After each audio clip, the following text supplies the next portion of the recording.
Bueno, bienvenidos a todos y a todas un día más en esta sección que ya inauguramos hace unos meses, en los que traemos a diferentes profesionales de la plataforma a charlar un ratito de fútbol aquí con nosotros. Esta vez vamos a tener con nosotros a Carlos Apiña. Probablemente muchos les conozcáis si estáis matriculados en formaciones como el máster de fútbol base o hacéis formaciones en diseño de tareas o táctica con nosotros, porque es uno de nuestros ponentes y ha sido director académico nuestro, con trayectoria tanto en el Levante, Alcira, bueno, ahora que os cuente un poquito él y él mismo se presente, así que sin más dilación, Carlos, bienvenido, muchas gracias por estar. Hola Pablo, buenas tardes. Bienvenidos todos los oyentes de Zenit Sports. Una vez más, junto a esta plataforma maravillosa, me uno para poder aportar mi granito de arena, mi visión sobre el fútbol base, que ya van siendo unas cuantas temporadas. Tengo un recorrido ya de unos 13, 14 años. He ido poquito a poco tanto creciendo como viendo un enfoque diferente. Empecé en mi localidad a entrenar, como he comentado, en cursos o másteres que he estado dirigiendo como todo el mundo. Le di poquito a poco más una vueltecilla a este mundo del entrenador formativo hasta que tuve la oportunidad de crecer. Pasé a un club cercano de mi localidad, que está a 20 minutos, un club grande de la zona como soy Alcira. Pasé uno de los dos de mis mejores años allí trabajando en grandísimos equipos y donde obtuvimos tanto grandes resultados a nivel de competición como de formación. Y en base a ello, pues tuve la oportunidad de vivir en primera persona lo que es ser primer entrenador de una cantera profesional con muchísimos recursos más, poder valorar también esa diferencia, ¿no?, entre lo que es estar entrenando solo, ¿no?, en un campo de fútbol e incluso con un compañero, a poder trabajar con muchas personas que a la vez pues eran capaces de darme muchísimos recursos a mí también. Tras un periodo de pausa de una temporada, he vuelto a donde ya trabajé, que será Cira, que la considero como mi casa, y hoy en día pues he dado el paso de dar en un rol diferente, ¿no?, de analista táctico en el primer equipo de Alcira en tercera división. Ujú, interesante. Pues vamos, si te parece, voy a ir al turrón directamente. Voy a aprovechar Claro. toda la experiencia que tiene durante estos 12, 13 años en fútbol base, en estructuras profesionales como la del Levante, para preguntarte si durante este periodo, me imagino que sí, si ha evolucionado tu visión sobre el desarrollo del jugador en fútbol base, porque me imagino que también no solo ha evolucionado por el paso de los años, sino que también al estar en estructuras profesionales te habrá podido haber diferentes contextos para ver este desarrollo. Pues sí, así es. Y creo que la clave es lo que has dicho. Una vez pude entrar en una cantera profesional, es donde realmente he tenido la oportunidad de cambiar un poco ese enfoque. Anteriormente, todos los entrenadores y entrenadoras nos focalizamos muchísimo más en el colectivo, en obtener esos resultados inmediatos que, como todos sabemos, bajo la coherencia del crecimiento personal de todos los chicos y chicas, hay que tener paciencia en el proceso. No todos crecen a la misma velocidad, no todos necesitan los mismos mensajes, no todo el mundo está preparado para poder competir de la misma forma y en el mismo momento. Por lo tanto, el poder compartir una experiencia muy enriquecedora en una cantera profesional te da a que te ofrezcan recursos para poder trabajar en ese desarrollo, ¿no?, integral del futbolista. Por primera vez, junto a un equipazo de compañeros que tenía, pues me plantearon la posibilidad, como ya se trabajaba allí, de focalizarnos de forma individual en el jugador y jugadora. ¿Por qué?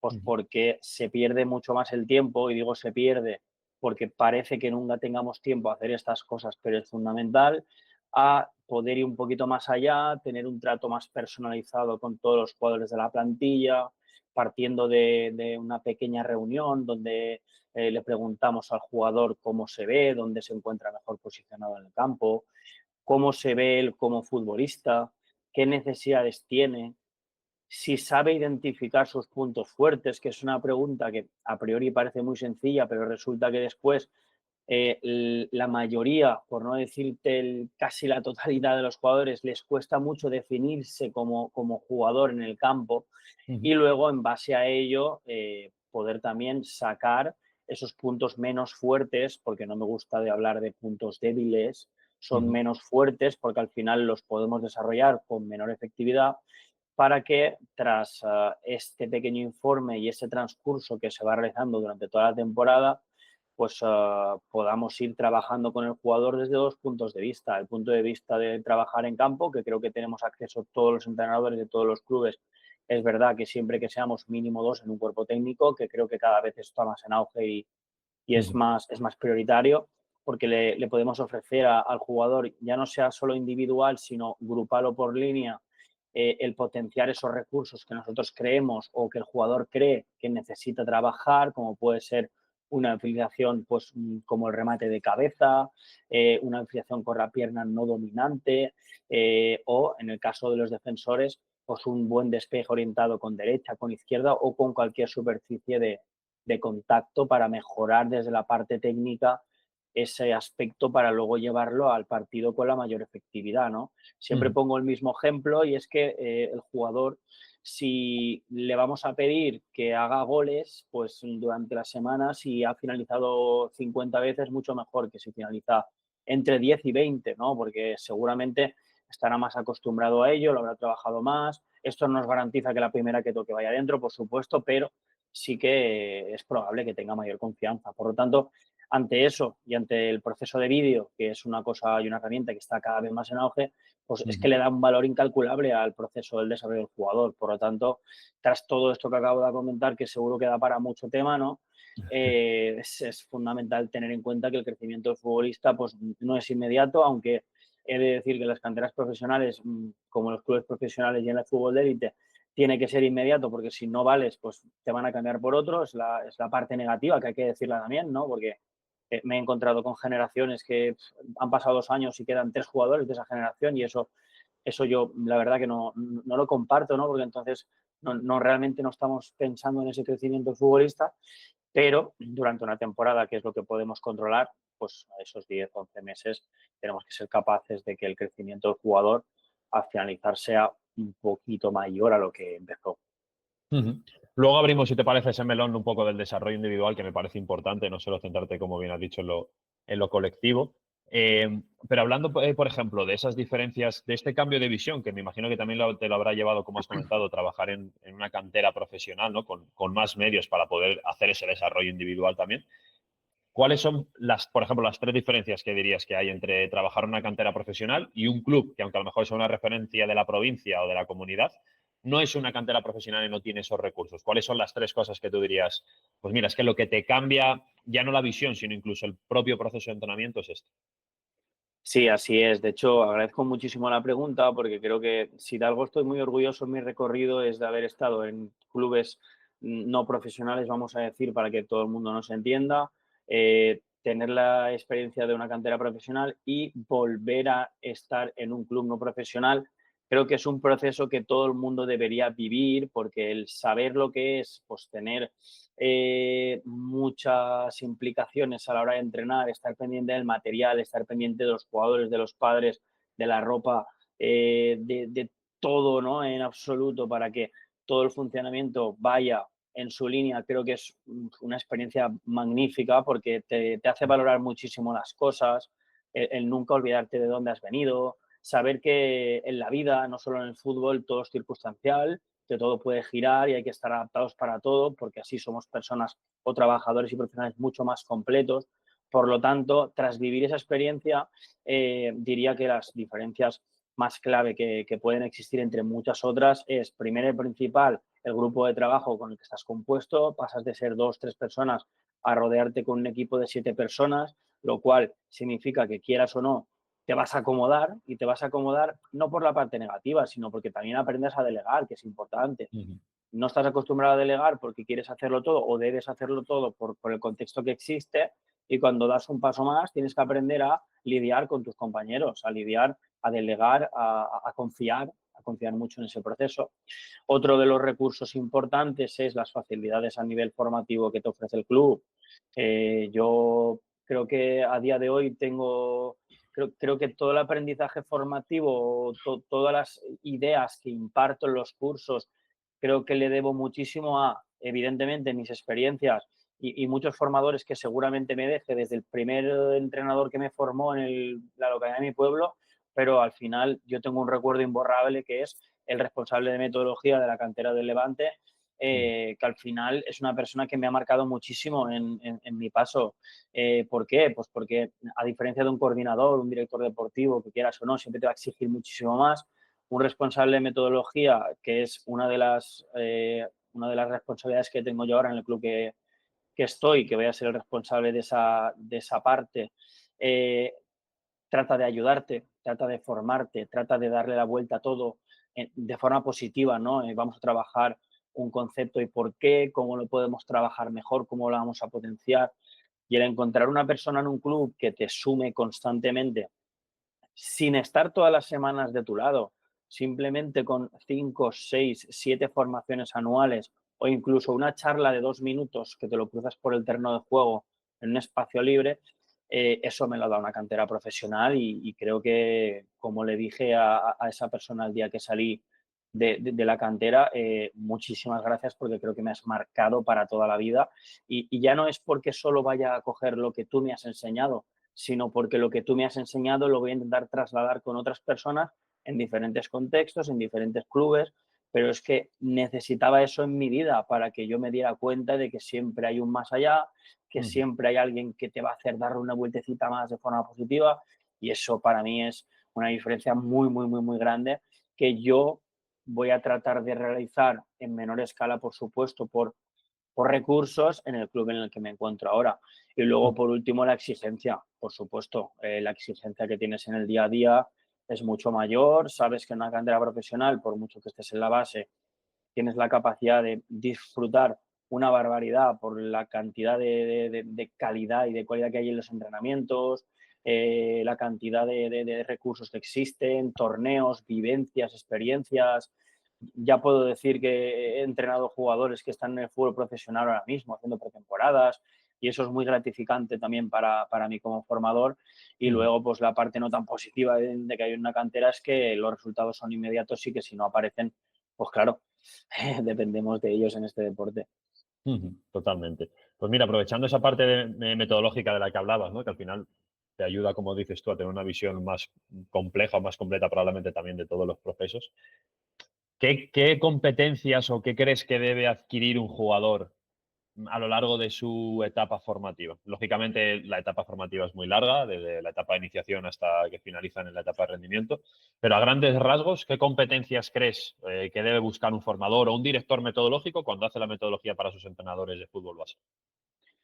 Pues al final creo que la clave de la metodología, porque antes yo no lo entendía así, entendía la metodología como a mí me van a decir lo que tengo que hacer y en base a ello pues lo tengo que trabajar, me guste, no. Gracias a esta persona de nuevo, puedo decir que la metodología me ha enseñado que es un proceso de acompañamiento y es un proceso de reflexión, de autoconocimiento personal y eso lo tienes que trasladar tú a tus jugadores. Por lo tanto, como bien has dicho, depende de la etapa. Depende también un poco de la madurez deportiva de cada jugador o jugadora, porque claro, todos no crecemos al mismo tiempo. Yo he tenido jugadores de todo tipo. Jugadores que cada semana me han preguntado cómo puedo hacer X concepto para poder mejorar, o jugadores que tienen un nivel cualitativo increíble, pero que no necesitan que les demos tanta información. Entonces, en resumen, ¿qué me ha llevado a mí todo este proceso? En que el jugador lo tenemos que hacer autónomo, que tenga la capacidad, conforme vaya creciendo, de solucionar cantidad de casos que le van ocurriendo durante el juego. Que el entrenador no tiene por qué ser siempre el máximo comunicador o protagonista en un partido. Es verdad que el entrenador, cada vez que le vas acercando al rendimiento, tiene que decidir, tiene que elegir un once, tiene que elegir unas sustituciones, tiene que elegir una forma o idea de juego, pero luego hay cantidad de factores que no podemos controlar. Por lo tanto, cuando el jugador tenga la capacidad de comunicar, tenga la capacidad de liderar, tenga la capacidad de reflexionar y solucionar problemas que van ocurriendo durante el juego, eso creo que es un éxito maravilloso para todos los formadores. De hecho, a mí lo que más siempre me ha tocado el corazón como entrenador es tener ese jugador en el equipo que cuando él cree que el equipo o sus compañeros necesitan algo durante el partido e incluso durante una tarea de entrenamiento, sea capaz de girarse y darte su feedback. Eso para mí es muy grande porque en ese jugador tú confías, tú le preguntas a ese jugador. llega el minuto 10, algo no está saliendo bien y he llegado a llamar a ese jugador en mitad del juego, y decirle, ¿qué tal? ¿Cómo lo ves? ¿Estamos correctos? Sí, sí, va todo bien, mister, podemos seguir. O por el contrario, no, yo tocaría esto, creo que vamos a estar más cómodos de la siguiente manera. O sea, eso es dar una confianza enorme. Ojalá la encontráramos en los 22 jugadores.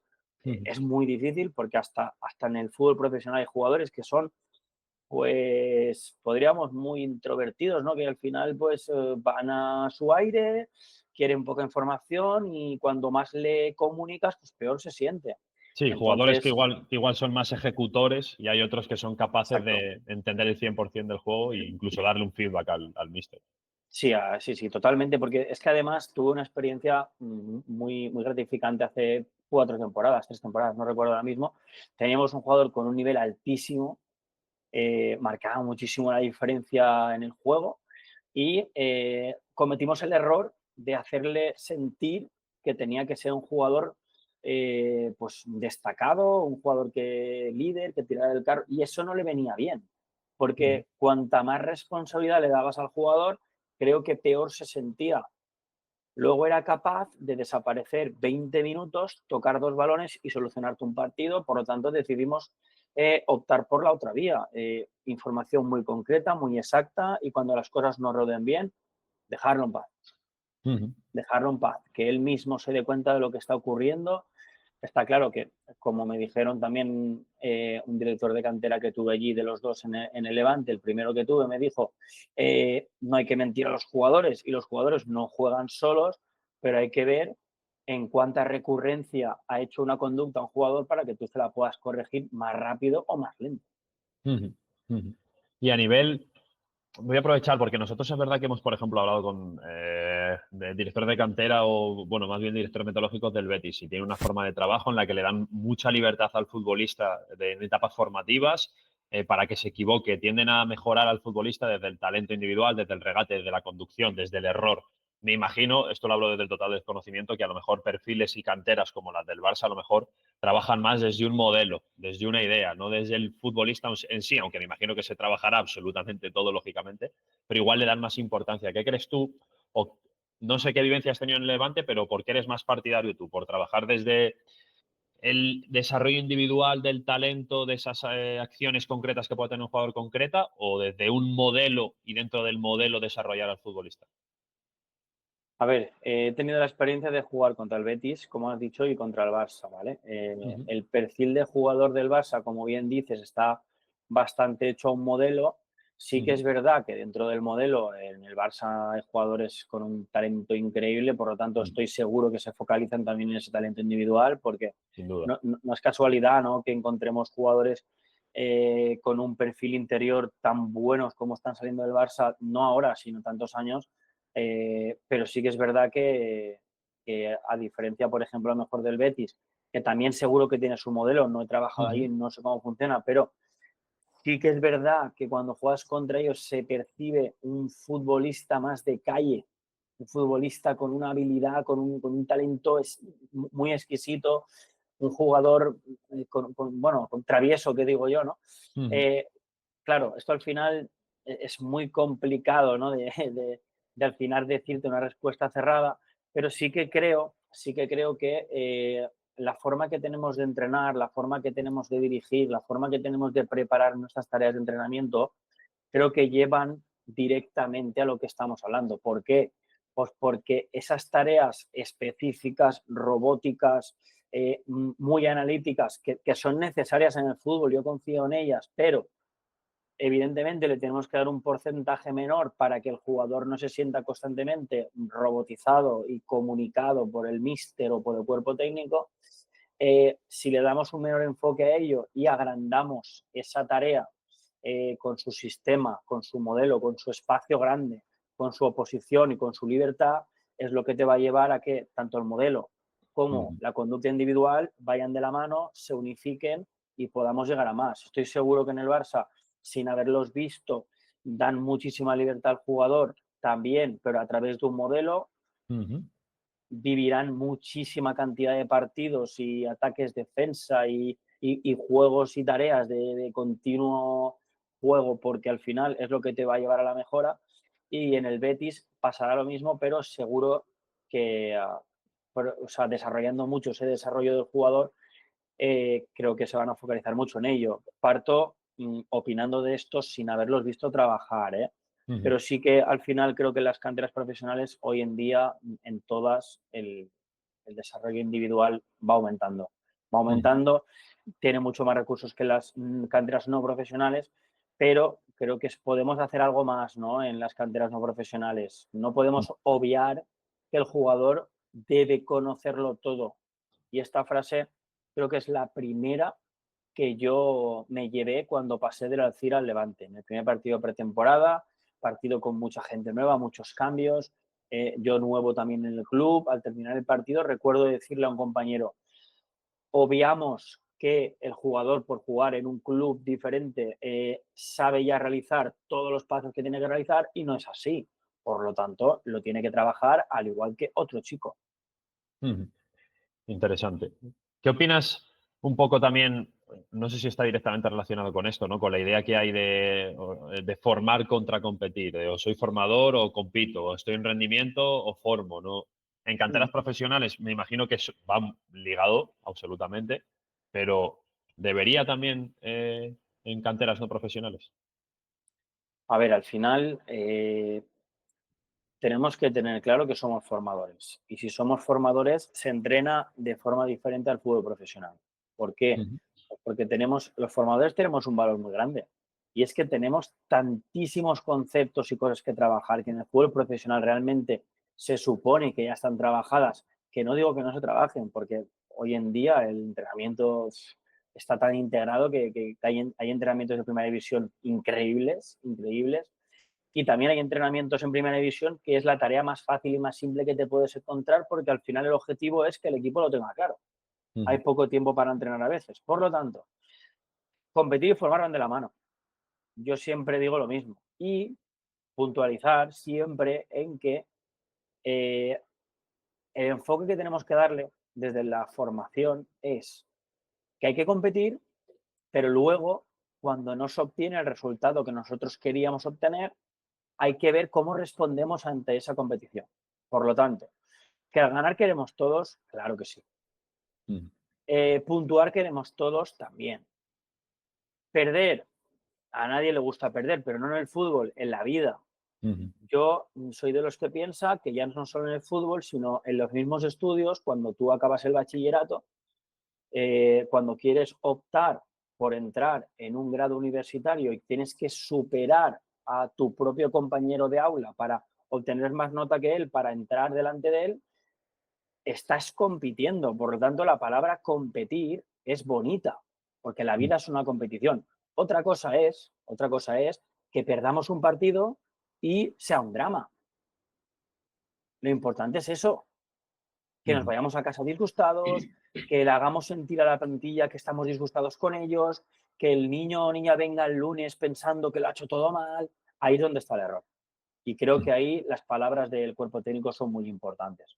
ujú, Por lo tanto, formar, competir siempre. De hecho, yo en los entrenamientos, todo lo que sea competir, cualquier tarea posible, lo hago. Evidentemente, enseñando ya desde bien pequeños o desde todos los entrenamientos que tú sabes que puedes ganar o puedes perder y tienes que aceptar la derrota. Luego, para resolver esa derrota, pues vamos a darle una vueltecita a la tarea, al partido, a todo, para tratar de ganar. Pero si pierdes, pues no pasa nada. La vida es ganar y perder. Eso es así. ujú. Mira, voy a coger esta idea que has dicho ahora mismo, que tienes toda la razón del mundo, para irnos un poco a esa parte de la gestión, no sé si emocional del futbolista, porque al final me imagino que en canteras como la del Levante, al final pues tratas con jugadores donde puede existir un nivel de frustración si no se dan los objetivos que ellos esperan, donde pueda haber confianza o desconfianza con el entrenador si me pone, si no me pone, donde hay objetivos o metas altas independientemente de que luego se cumplan las expectativas o no. Claro, ¿cómo se gestiona todo eso en lo que en una cantera que no es profesional, probablemente todas esas expectativas o no existan o sean mucho menores? Pues esta es la parte más complicada hoy en día, ¿no? Pero ya no solo por el deporte, sino por la cultura, ¿no? Que tenemos hoy en día de ver todo como un fracaso. Es verdad que en una cantera no profesional, también dependiendo si estás entrenando en una categoría alta o estás compitiendo contra las mejores canteras de la comunidad, por ejemplo, la valenciana. El Ujú, Alcira siempre ha sido un referente en estas categorías, sin llegar, evidentemente, al nivel de la cantera profesional. Todo el mundo se mete una autoexigencia porque quiere jugar en esa categoría y ya va siendo complicado lidiar con ello porque sabes que tienes menos recursos, como mínimo todo el mundo quiere salvar la categoría para no descender, por lo tanto, pues sí, tienes que lidiar con esa gestión de saber que a lo mejor en una categoría menor estarían ganando muchos de los partidos, pero en una categoría superior tienen que ser conscientes a principio de temporada, sin engañar a nadie, de que va a ser complicado. Por lo tanto, hay que gestionar muchísimo esas cabezas y creo que los primeros que nos tenemos que gestionar somos los entrenadores. Yo he cometido el error de perder un partido y ir el lunes y decirle al equipo que hemos hecho todo esto mal, por eso hemos perdido y tenemos que cambiar, porque si no lo cambiamos vamos a hacerlo otra vez mal y perderemos otro fin de semana. Claro, eso es un error, pero hasta que no he tenido un psicólogo deportivo en mi grupo de trabajo que me ha enseñado a formarme en ese ámbito, yo no lo he visto tan claro. ¿Por qué? Porque anteriormente te encuentras como un poco más solo, no tienes a nadie que te ayude en ese sentido. Cuando sí que de verdad lo tienes, es cuando tú aprendes a que la cabeza del jugador da muchas vueltas y tienes que pensar en el que ha jugado, en el que no ha jugado. El que ha jugado y ha ganado está muy contento, el que ha ujú, jugado pero lo has cambiado pronto ya no está tan contento y el que no ha jugado no está nada contento. Y más si eso ujú, ganando. Imagínate si pierdes. ujú, Por lo tanto, la gestión de la cabeza del jugador es enorme. Por lo tanto, como bien has dicho, una cantera profesional es el doble de exigente porque todo el mundo que llega a una cantera profesional llega con una presión añadida. ¿Por qué? Porque la expectativa se la mira muy alta o se la hacemos tener muy alta. Porque en el momento que te incorporas en una plantilla en la que siempre te hubiera gustado estar o que años anteriores eh, te has medido a ellos y te ha costado mucho derribarlos, te sientes uno más, porque tienes que ser uno más. Pero es que no eres uno más nunca, siempre van a haber escalones. Por lo tanto, es muy difícil, yo lo digo, es muy difícil, depende mucho del resultado y es triste que estemos diciendo esto en una etapa infantil, ujú, pero es que es la realidad, es lo que pasa, creo que es un poco el error, creo que muchas veces ya no sea cantera profesional solo, todos hablamos del proceso, pero el proceso igual es de un año o de dos. He visto ejemplos de jugadores que vienen de una comunidad de 500 kilómetros, dejan su vida, entran en una residencia, los padres viajan fin de semana arriba y abajo para verles jugar, no lo tienen en casa, que eso es muy duro. Pasa un año y medio, dos, no han funcionado como deberían y vuelven a sus casas. Entonces, yo me gustaría ponerme en la piel alguna vez de esos padres o esos clubes que reciben luego a esos jugadores, ujú. después de haberse llevado un chasco, porque es un chasco muy grande y hay que lidiar mucho con ellos. Por eso creo que la figura del psicólogo empieza a estar, pero no está del todo en los clubes y debe de estar, porque esto tiene que ser muy importante. Si no puede estar en un psicólogo por equipo, pues que esté un psicólogo por club, pero tenemos que tener una formación base para tratar y lidiar con estas cosas. Ujú. Sobre todo, bueno, lógicamente yo creo que la salud mental es algo que está a la orden del día, que gracias a Dios cada vez se naturaliza más y que en cualquier ámbito es necesario, pero sobre todo no. Ahora en fútbol profesional, que parece que cada vez los futbolistas debutan antes, debutan más jóvenes, ¿no? La presión a la que tienen que estar sometidos. Creo que, como dices, es muy importante tener una figura especialista, ¿no? Que pueda gestionar todo eso. Sí, es muy, muy, muy importante porque la salud mental, como bien dices, está ahí, está presente. Para los jugadores son demasiado jóvenes como para estar en problemas de ansiedad, ¿no? Y de incluso, no voy a decir depresión, pero sí que y tristes, ¿no? Vamos a dejarlo en tristes. Hay Ujú, jugadores que están tristes, los ves, y sabes que no están disfrutando y como entrenador es muy duro porque tienes que elegir 11 entre 21, 20, 22. Por el contrario, muchas veces tenemos que también pensar que el entrenador también es persona y también ujú, necesita también tener regulada su salud mental. El que se dedica a esto en el deporte de base o en el fútbol profesional sabe que alguna vez en su vida no va a terminar un proyecto que ha empezado. Y a mí me ha pasado, no he podido terminar un proyecto por resultados y la salud mental me ha tocado y como me ha tocado, pues me he tenido que adaptar, me he tenido que saber lidiar, saber rodearme de personas y que el mundo no acaba aquí. El mundo no acaba aquí, al final las pilas se vuelven a cargar y hay que estar preparados para todo. Ujú, totalmente. Pues mira, agarrando la idea esta de la frustración, el error, ¿no? ¿Cómo se trabaja o cómo eres partidario de trabajar el error en el jugador joven, en el futbolista joven? Porque yo, al menos en el ámbito, en los contextos a lo mejor que nosotros tenemos aquí, es verdad que muchas veces se tiende a penalizar el error, a no sé si echar la bronca o no sé cómo denominártelo, ¿no? Pero creo que el error es una parte necesaria del aprendizaje. No sé cómo eres tú partidario de gestionarlo, de que se dé y aprender a partir del error, de una corrección mediante un ejemplo visual. Pues te diría que he progresado muchísimo en ese sentido, porque yo, pues sí, en mis inicios, con mucha menos inexperiencia y formación, pues sí tendía a achacar mucho más el error. Parece que sea necesario achacar el error como si el jugador no supiera que ha fallado ya, ¿no? Ujú, Entonces, como bien digo, pues también tuve la suerte de trabajar con un psicólogo deportivo que me orientó mucho sobre ello y hoy en día está muy de moda el refuerzo positivo que se llama, ¿no? Al final, creo que es tan importante el refuerzo positivo como el negativo, pero sí que es verdad que obviamente, pues en todas las personas en estos trabajos nos gusta mucho más tener refuerzo positivo que negativo. El refuerzo positivo no implica mentir, el refuerzo positivo no implica aplaudir todo que todo sea bonito, pero sí que es verdad que una de las frases que me quedé, en una de las veces que ataqué un refuerzo negativo a un jugador, me dijeron cuánto de recurrente es este error o cuántas veces se comete este error en este jugador como para que a la primera que falle se lo digas, ¿no? Entonces me quedé pensando y dije, pues mira, en este partido era la primera vez. Quizás yo tengo lagunas de que en otros partidos ya he cometido ese error, por eso insisto, pero quizás tras ese error el jugador, por supuesto que se ha dado cuenta. Entonces, igual la tenemos que dejar pasar porque el jugador aprende del error. A lo mejor ha aprendido en este sentido que ha filtrado un pase donde no debía, ha perdido el balón, como puede ser ayer. Tenemos un ujú, aprendizaje brutal en el fútbol profesional. Ayer el Real Madrid, en el partido contra el París, los dos primeros goles son errores gravísimos, ¿no? ujú. Errores que estoy seguro que en un campo de fútbol 8, en una Levín, a lo mejor al central le hubiéramos dicho lo mal que lo ha hecho, ¿no? Por desgracia, y ayer en el fútbol profesional, pues no sé qué haría el míster cuando en el descanso estaría frustradísimo, ¿no?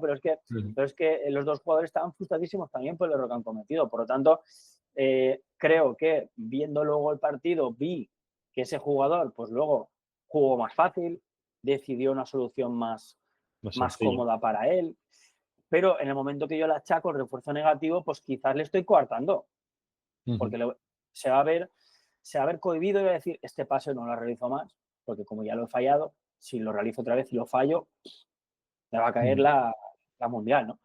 Entonces, por resumir y aclarar un poco, concretar en este tema, soy partidario de tratar de reforzar mucho más positivamente, cosa que reconozco que he trabajado muchísimo porque antes no era así, pero una vez lo llegas a entender, creo que eres otro tipo de entrenador, diferente, porque el niño o niña cuando cometen el error, que tú le digas simplemente, venga, tranquilo, sigue intentando, no pasa nada, pruébalo, y que cuando a la siguiente acción lo hagas y se lo aplaudas, se lo felicites, pues la autoestima sube, ¿no?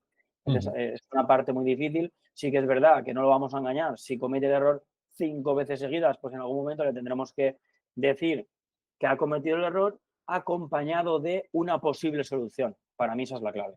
Ujú. Porque si le digo el error, pero no le digo la solución, el jugador incluso duda de mí. Y eso Ujú, una vez me pasó con un jugador medio centro que me decía, es que a mí toda la vida me han dicho que me perfile mejor, pero es que nadie me explica cómo perfilarme mejor. ¿Cómo lo ujú. puedo hacer? Yo me quedé pensando y dije, esta pregunta me está comprometiendo, ¿no? Y al final, pues como me pilló rápidamente, le dije, pues creo que la forma de perfilarte mejor es que el campo de visión sea mayor. No vengas de espaldas, no vengas frontal, perfílate en diagonal y que tengas capacidad para ver ambos lados. Estoy de acuerdo. Además, un error, por ejemplo, como ese, yo creo que el propio error puede ayudar al futbolista a interpretar una acción que es igual o muy similar con el aprendizaje ya erróneo y que pueda tomar una mejor decisión, un mejor perfil, le puede ayudar en el progreso. Así es.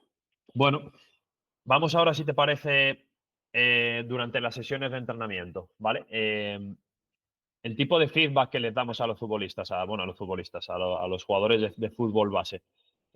¿Cuál es el feedback que crees que es útil para el jugador joven durante las tareas? Porque es verdad que muchas veces vemos situaciones de parar tareas, del feedback al final, de un feedback general, de no hay un feedback específico. ¿Qué crees que es útil? Sobre todo, yo te diría que la palabra es útil en el fútbol formativo, porque lógicamente luego podemos ver feedbacks por línea, feedbacks individuales, un entrenador que se encarga del feedback de la línea defensiva. ¿Útil en fútbol formativo? ¿Qué crees que sería? Pues sí, aparte de lo que acabas de comentar, ¿no? Que creo que en primer lugar me vas a permitir que sume algo más, ¿no? A lo que acabas de comentar, que es que muchas veces cuando creamos una tarea nosotros tenemos que estar no seguros, ¿no? Pero bastante seguros de que la tarea realmente se va a relacionar con el objetivo por espacio, por jugadores, por ubicaciones, por sistema, por el motivo X, ¿no? Por lo Ujú, tanto, sí que es importante, ¿vale? Que tras una pequeña explicación dejemos fluir, ¿vale? Para ver cómo el jugador se va acogiendo a la tarea. Eso que nos permite a nosotros que realicemos mensajes guía, ¿vale? Pero que no tengamos que parar la tarea para dar una serie de correcciones porque algo no está funcionando, ¿vale? ¿Por qué? Porque mil veces me ha pasado que el espacio lo he hecho muy pequeño o por el contrario el espacio lo he hecho muy grande y yo tengo que observar en esa primera serie de la tarea si realmente mi objetivo va relacionado con lo que yo acabo de dibujar. Por lo ujú, tanto, para mí lo más útil o lo que yo más últimamente utilizo es el feedback entre series.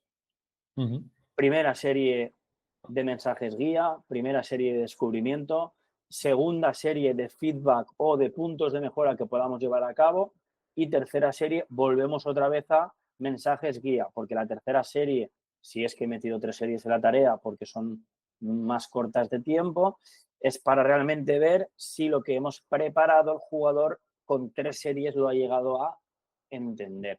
Y si no lo ha llegado a entender, pues tras la tarea quizás es momento de recoger y irnos a la siguiente tarea, pero sí, al final del entrenamiento me gusta aportar un feedback que tengo que meditar muchísimo, es decir, tienes que ser muy rápido y muy habilidoso en esto, mientras se ujú, recoge el material, mientras guardamos todo, mientras ordenamos todo, nos reunimos en círculo, tienes que tener muy claro de toda la sesión, en menos de un minuto y medio, cuál es para ti el feedback más útil de todo lo que ha pasado durante la sesión.